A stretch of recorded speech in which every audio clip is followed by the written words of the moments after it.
Well, some of the ideas that we have about Japan is that it's a very traditional country or it's a very technological country. So when I generally explain about it, that Japan, it's a very syncretic country. They did one thing very good along its whole history, which is a three-phase process. One is to adopt a foreign item, foreign aspect, then try to adapt it to its own needs and then improve it in such a way that even if it resembles something of the original, if it resembles something Chinese, or if it resembles something American, it will end up being totally Japanese, that no Chinese or no Americans could actually identify with it. I think they are really, really excellent on this. It's a syncretic culture, like many other cultures, like our cultures as well, but they do it in such a way that they will create their own unique way of understanding that world.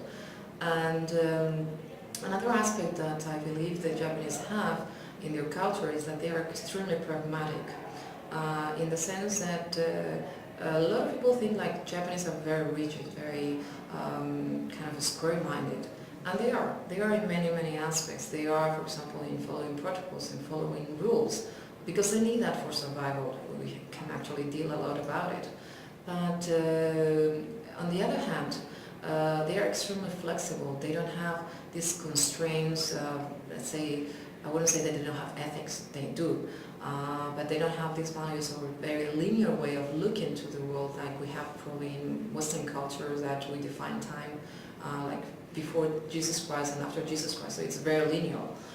In Asia, and particularly in Japan, it's much more a circular concept. So evil is not really evil. There should be something good about it, and good, extremely good, is not extremely good. There might be something bad about it. So it's not a pure confrontation or conflictive types of concepts, but more like they are all together. And in this sense, this rigidity that we see maybe in the Japanese might be extremely flexible in other questions. And that flexibility, for example, is what I call the pragmatism.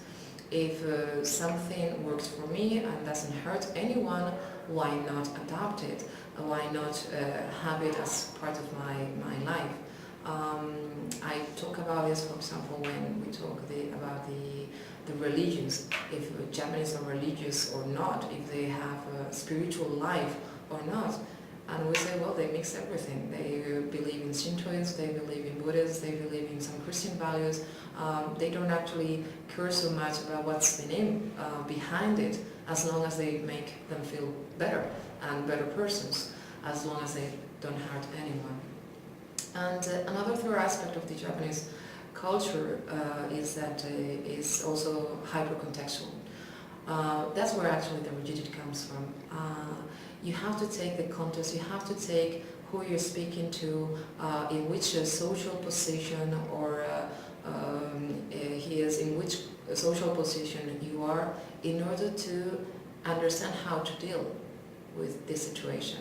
So it's the context, it's the time, it's the people you're talking to, it's where you're standing, and always between those two worlds, when the outsider and your world, you have to create harmony.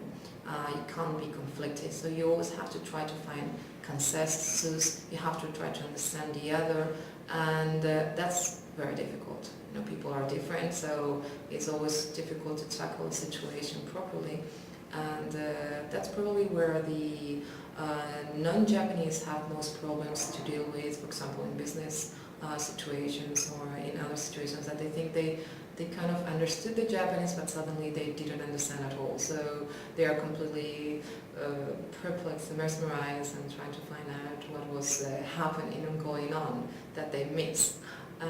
So when we deal with Japanese, we have to think that they are not thinking as one-to-one confrontation, but they are just actually more thinking about the whole situation, a very holistic point of view, in order to create the proper outcome from it.